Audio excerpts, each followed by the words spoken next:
June 5, 1967. 7:45 a.m. Egyptian pilots are eating breakfast. Mechanics are performing routine maintenance on parked aircraft. Radar operators are sipping their morning coffee. Then the sky erupts. Israeli jets, flying so low over the Mediterranean that their wingtips nearly touch the water, appear out of nowhere over 10 Egyptian air bases simultaneously.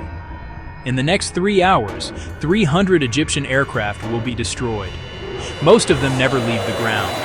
By sunset, 3 Arab air forces will cease to exist. In 6 days, just 144 hours, Israel will fight Egypt, Syria, Jordan, and Iraq simultaneously and defeat all of them. The entire map of the Middle East will be redrawn. This is the story of the most decisive military victory in modern warfare, where everything that could go wrong for one side went catastrophically wrong, where a nation facing annihilation turned the tables so completely that military academies still study it today. This is the Six-Day War, and it's more insane than you think. May 1967. The Middle East is a powder keg with a lit fuse. Here's the setup.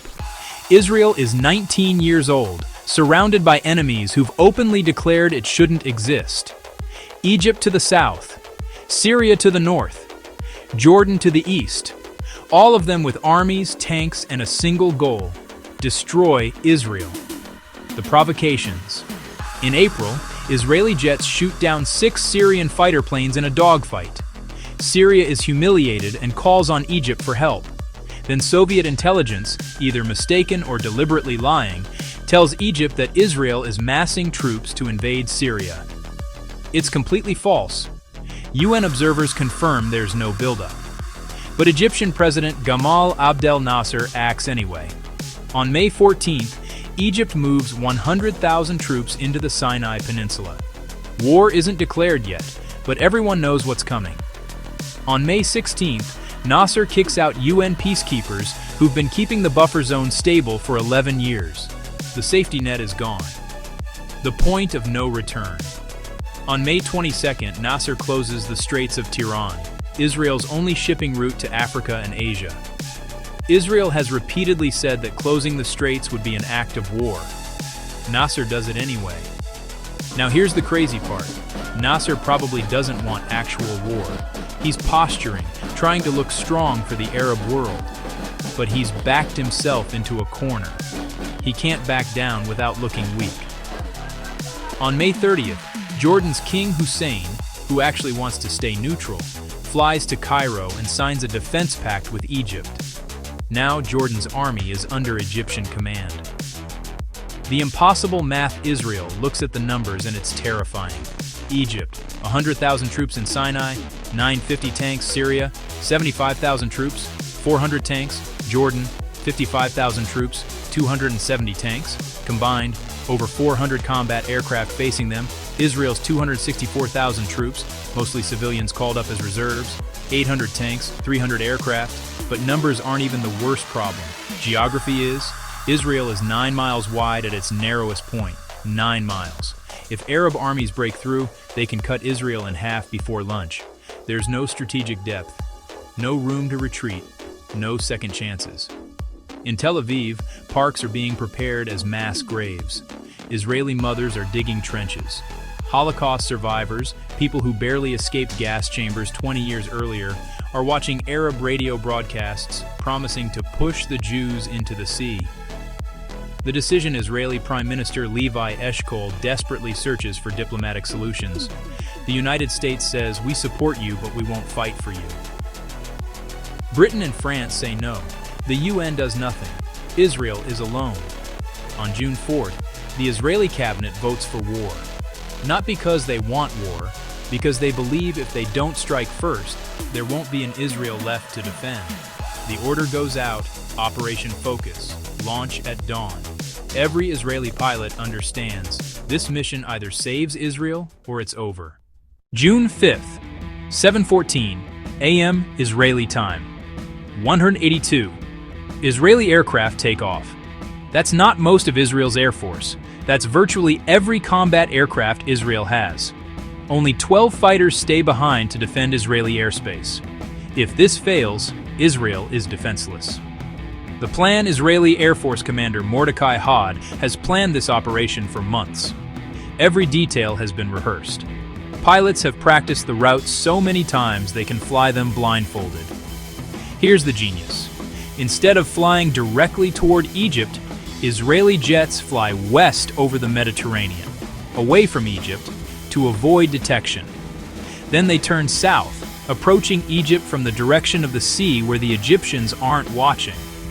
And they fly low, 60 feet above the water, so low that radar can't distinguish them from waves, so low that seagulls are a legitimate hazard.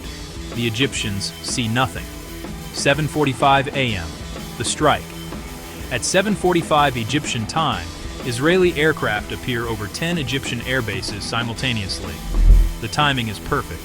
Egyptian dawn patrols have already landed. Pilots are at breakfast. Senior officers are stuck in Cairo's morning traffic. Aircraft are parked wingtip to wingtip on the tarmac. Israeli pilots attack with devastating precision. First, they crater the runways with specialized concrete-piercing bombs. Egyptian aircraft are now trapped on their own bases. They literally cannot take off. Then wave after wave attacks the planes themselves. MiG-21s explode. Bombers erupt in flames. Fuel trucks detonate. Anti-aircraft guns fire wildly, hitting nothing. Egyptian pilots sprint toward their aircraft but can't reach them. It's slaughter. The turnaround. Here's what's insane.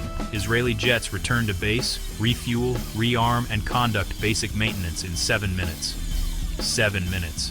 Ground crews have perfected rapid turnaround using techniques borrowed from racing pit crews. Pilots grab a sandwich and immediately launch again. Second wave, third wave, fourth wave. By 10:35 a.m. 3 hours after the first strike, the Egyptian Air Force is destroyed. Approximately 300 aircraft reduced to smoking wreckage. About 100 Egyptian pilots dead. Many gunned down running toward their planes. But Israel isn't done. Expanding the attack at 12:45 p.m., Israeli jets hit Syria. At 12:50 p.m., Jordan. At 1:30 p.m., Iraq. Jordan's King Hussein has been receiving radio reports from Cairo claiming Egyptian victories and Israeli aircraft destroyed. These reports are completely false. Egyptian commanders are too embarrassed to admit the truth. Based on this reports, Hussein orders the Golan to attack Israel. In the last 30 minutes, Israeli fighters are obliterated. By sunset in June, Egypt lost 80 aircraft, Syria lost 60 aircraft, Jordan lost 12 aircraft, lost 5 aircraft destroyed. Israel lost 19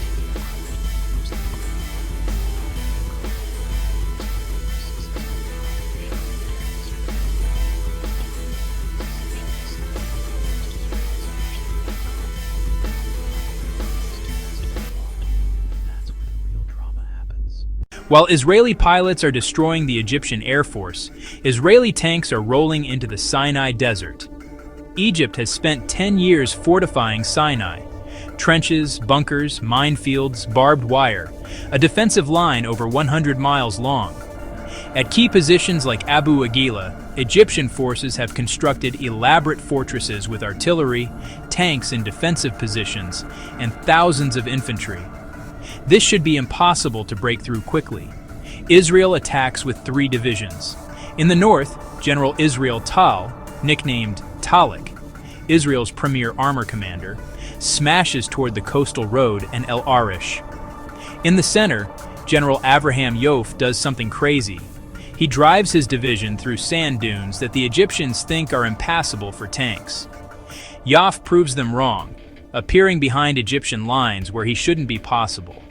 In the south, General Ariel Sharon, future prime minister, then a 39-year-old general with a reputation for brilliance and recklessness, gets the hardest job, breaking the fortress at Abu Agila. Sharon's masterpiece. Abu Agila is the key Egyptian position. Standard doctrine says bypass it. But Sharon decides to attack it head-on in a complex night operation. At 10 p.m. on June 5th, Sharon launches his assault. First, Israeli paratroopers are helicoptered behind Egyptian lines to attack artillery positions from the rear. This is insanely risky. Second, Israeli infantry assaults the fortified trenches from the front. Third, engineers clear minefields under fire. Fourth, once the artillery is neutralized, Israeli tanks charge through. Everything has to work in perfect coordination, in darkness, against an enemy that outnumbers them. The battle is chaos, hand-to-hand fighting in trenches, grenades, close quarters shooting. But by dawn on June 6th, Abu Agela, supposedly impregnable, is in Israeli hands. The Egyptian defensive line is broken. The collapse. On June 6th, Egyptian Field Marshal Abdel Hakim Amer makes the catastrophic decision to order a general retreat from Sinai. But it's not an organized withdrawal, it's a rout. Egyptian soldiers abandon their equipment and flee west toward the Suez Canal. Thousands of troops stream across the desert on foot. Israeli aircraft with total air superiority strafe and bomb the retreating columns mercilessly. The Mitla Pass, a mountain pass the Egyptians must cross to reach the canal, becomes a killing ground. Destroyed vehicles block the road. Bodies litter the highway. Soldiers discard their boots, weapons, canteens, desperately trying to cross the desert on foot. Many die of thirst in the desert. Israeli forces find hundreds of bodies along the retreat routes. The finish line. On June 8th, day 4, Israeli tanks reach the Suez Canal. In 4 days, Israel has captured the entire Sinai Peninsula, 23,000 square miles. Egyptian casualties, 10,000, 15,000 killed, thousands wounded, 4,500 captured, 800 tanks lost. Israeli casualties in Sinai, about 300 killed. Egypt's army is destroyed. Nasser, when he finally accepts the truth, prepares a resignation speech. While Sinai is collapsing, the most emotionally charged battle of the war is about to begin, the battle for Jerusalem. Israel sends urgent messages to Jordan's King Hussein.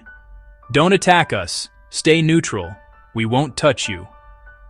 But Hussein is trapped. His population is majority Palestinian and pro-Nasser. Egyptian headquarters is sending fake victory reports. Hussein's military is under Egyptian command. At 11:50 a.m. on June 5th, Jordanian artillery opens fire on West Jerusalem. Worst decision of Hussein's life. Israeli paratroopers, commanded by Colonel Mordecai Mata Gur, are given the mission to capture East Jerusalem. These troops just finished fighting in Sinai. They're exhausted, but they understand they're about to make history. The battle begins with an assault on Ammunition Hill, a fortified Jordanian position north of the Old City. Ammunition Hill is hell. Jordanian defenders have trenches, bunkers, machine guns, and they're fighting for their lives.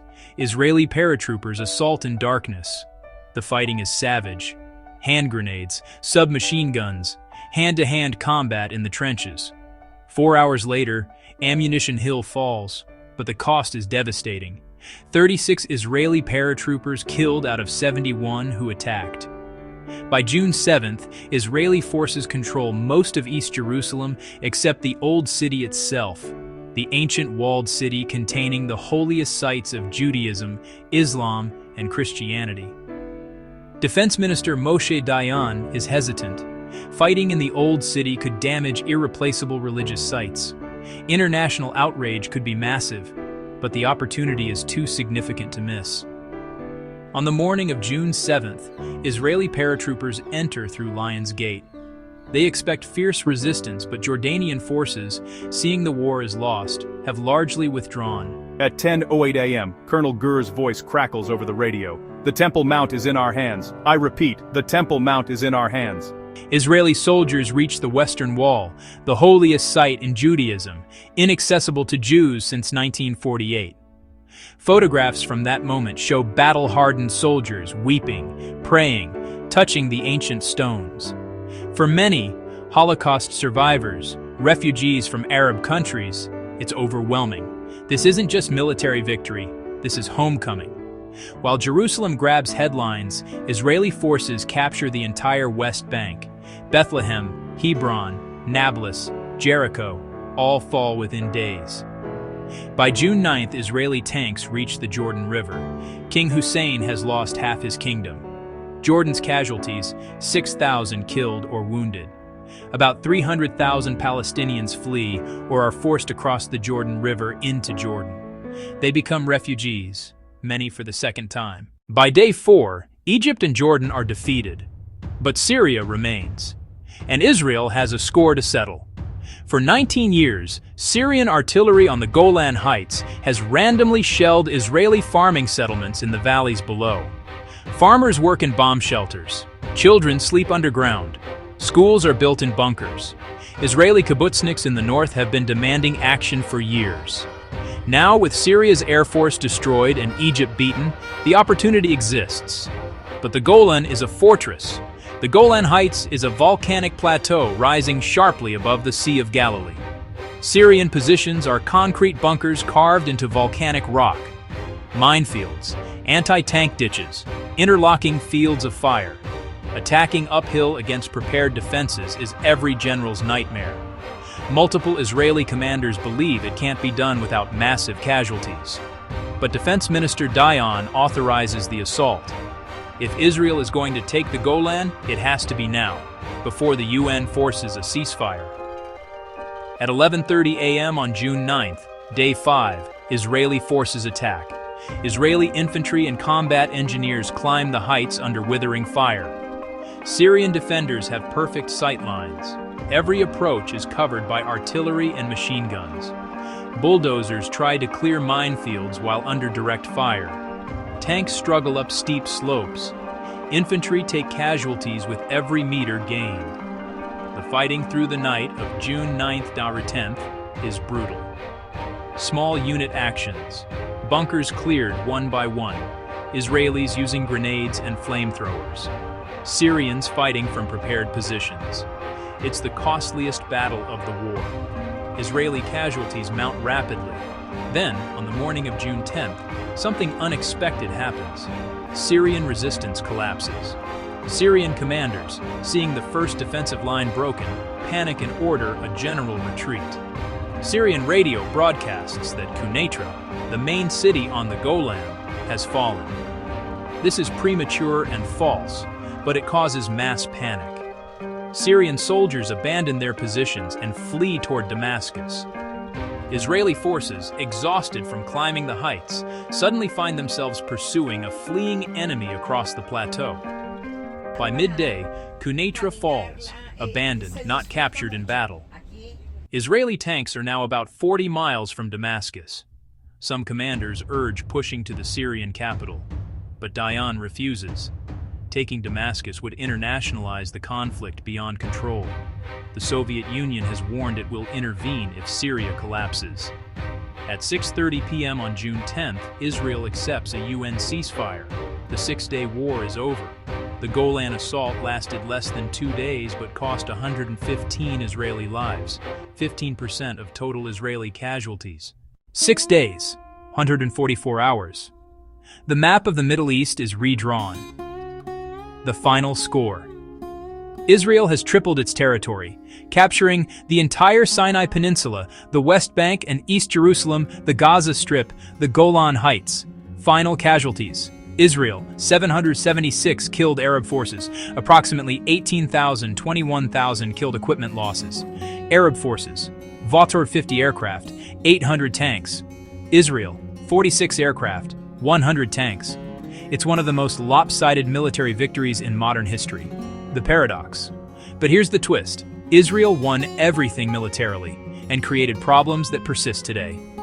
Those territories captured in 1967, Israel still controls most of them. The occupation that was supposed to be temporary is now 57 years old. The West Bank has over 450,000 Israeli settlers. Gaza has been blockaded for years. The Golan is annexed but not internationally recognized. East Jerusalem is claimed by both Israelis and Palestinians as their capital. Over 5 million Palestinians live under Israeli military control without citizenship or voting rights. The Six-Day War proved Israel could survive, but it created the Israeli-Palestinian conflict as we know it today. The military lessons. From a military perspective, the Six-Day War is a masterclass. The preemptive strike destroyed the Egyptian Air Force before it could react. Superior training and tactics overcame numerical advantage. Combined arms coordination was textbook perfect. Intelligence preparation was exceptional. Speed and audacity created momentum that the enemy couldn't counter. Military academies worldwide still study Operation Focus as possibly the most successful air operation ever conducted. The unfinished war. But military victory didn't bring peace. Instead, the War of Attrition, 1967-1970, cost more Israeli lives than the Six-Day War. The Yom Kippur War, 1973, nearly destroyed Israel-Lebanon wars, Palestinian intifadas, Gaza conflicts. The violence never stopped. Peace with Egypt came in 1979, but only after another war. Peace with Jordan came in 1994, but Jordan had already lost the West Bank. No peace with Syria or the Palestinians. The territories that were supposed to be bargaining chips for peace became permanent facts that make peace nearly impossible. The lesson. The Six-Day War teaches us something profound. You can win every battle and still lose the war. Israel proved it could survive existential threats. But 60 years later, Israel still doesn't have peace, still fights periodic wars, still faces international isolation over the occupation. The victory that was supposed to guarantee Israel's future may have made that future more uncertain. Arab states learned that conventional warfare couldn't defeat Israel, so they turned to other methods: guerrilla warfare, terrorism, diplomatic warfare, economic pressure. Palestinians learned that Arab states wouldn't liberate them, so they took matters into their own hands, launching decades of resistance, uprising, and violence. The Echo. On June 5, 1967, Israeli pilots thought they were saving their nation. They were right, but they also unleashed consequences that continue today. Soldiers celebrated at the Western Wall believing they'd won peace. Instead, they'd won decades more conflict. The Six-Day War was 6 days of combat. It created 60 years of consequences. Final thought. The most decisive military victory in modern warfare didn't decide anything permanently. It just changed the questions we're still trying to answer today.